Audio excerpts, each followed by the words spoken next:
Hi guys, welcome to my YouTube channel TechnoDBA.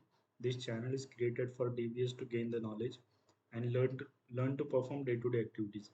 So in today's video, we will discuss about installation of PostgreSQL on our Windows machine. So let's start with that.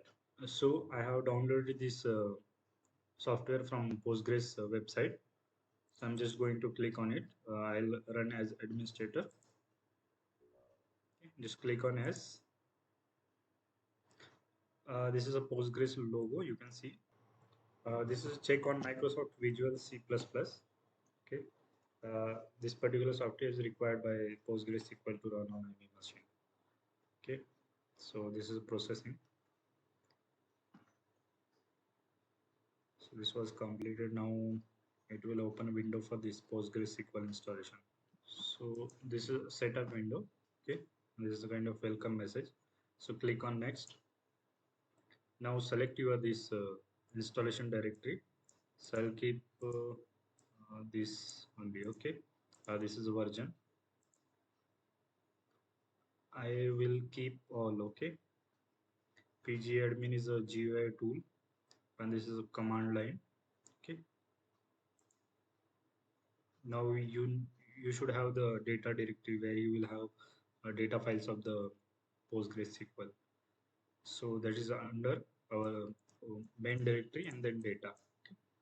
Click on next. Now put some password for this PostgreSQL super user. Username is Postgres. Okay. Then retype password and then click on next.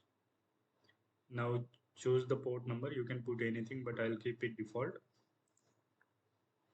Keep it as a default locally. Okay.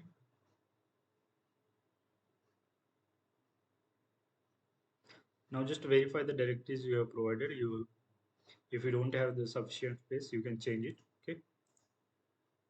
Now just click on next to start the installation. So this will take some time. Maybe I'll pause the video and come back after installation completion. So this is a complete installation of PostgreSQL. Okay. You can see setup has been finished installing PostgreSQL on your computer. Okay, this is all we have in the installation. So we'll come up with a new video that how to connect to Postgres database from pgadmin or either or command line prompt. Okay, fine. Thank you. Please like, share, and subscribe to my YouTube channel.